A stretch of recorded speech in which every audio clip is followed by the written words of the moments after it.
All of these are biblical transgressions. All of these are issues. Some of them bother me.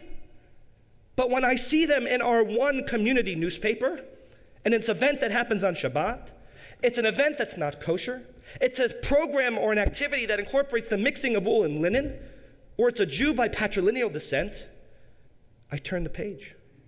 And I realize it's not for me, but it is for others. Just like I turn the page and I see a religious activity that separates men from women in prayer or in study in Jewish day schools. It's not for me, but it is for others. So I turn the page. That's the plurality of community, but that's the unity within community. That we celebrate one thing together, even though we might be divided and different. And that is okay. Ladies and gentlemen, homosexuality is the civil rights issue of this generation. And Judaism specifically teaches us our responsibility to the other and our role in standing side by side as brothers and sisters, perhaps divided by race, perhaps divided by religion, perhaps divided by creed, and perhaps divided by orientation, but united in love, united in humanity, united in tolerance, and united in respect. It is that creed that we find in the very same Torah that we read today in Exodus 22, where God tells us, you were a stranger in a strange land, so never forget about the other, because you knew how it felt to be the other. Doesn't mean we have to embrace the other, doesn't mean we have to love the other, doesn't mean we have to incorporate their lifestyle into ours, but it means we have to have sensitivities. And that's the reason why the Jewish people have always been at the vanguard of civil rights issues. That's the reason why the Jewish community stood shoulder to shoulder with Susan B. Anthony. And that's the reason why Abraham Joshua Heschel marched right next to Martin Luther King Jr. And that's the reason why those two boys named Goodman and Schwerner died, so that John Chaney and others in Mississippi could get registered as voters in 1964. That's the reason why, because they knew what it meant in Exodus 22 to be the other. That's what it is. We have responsibilities. In the very next chapter of Leviticus, after it tells us that it's an abomination for a man to lie with another man, it teaches us what we talked about on Yom Kippur, Ahavta l'reacha kamocha. Just a few verses later, to love our neighbor as we love ourselves. Maybe we don't incorporate them fully into our unique niche of our community. Maybe not our synagogue, and maybe not our particular day school, but there are some areas where we are under one tent, and we are indivisible, and it cannot be argued. We are one people.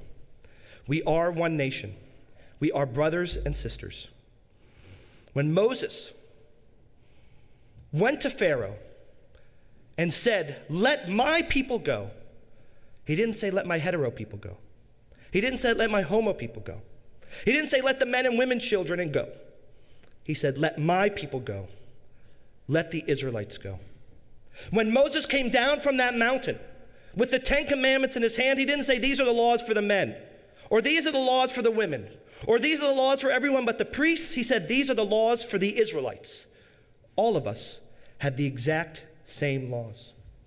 When Hitler and Himmler and Goebbels came up with the final solution, it was one color, one yellow, and one Star of David that went on every single one of our coats. And it didn't matter if we were Reformed, Conservative, or Orthodox, Reconstructionist, affiliated or unaffiliated, gay or straight. Jews were gassed side by side with hetero and homosexual people.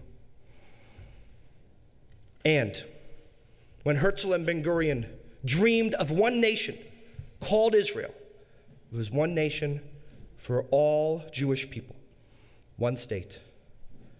Ladies and gentlemen, God created one ark for all living things to survive. From that ark came the ancestry of Abraham, which is my lineage and which is your lineage. And if you're here today as a non-Jew, your lineage came from that ark. Thank God those were allowed on the boat so that we could be here today. Bergen County is a county that's rich in diversity, and we celebrate its plurality and the different colors and stripes that comprise it. But like the tablets, like the demand on Pharaoh to let my people go, like the one yellow star, like the one state of Israel, Bergen County needs one Jewish newspaper that addresses mixed, diverse, and not always uniform needs and desires, and not always uniform practices, but frankly understands and practices the idea of plurality and tolerance. And for those that can't stand it, they should turn the page. Frankly, I think, actually, I would demand as a community rabbi that the multiple voices continue to make our course, and we celebrate all of God's creatures on one boat, and that should be our Jewish standard.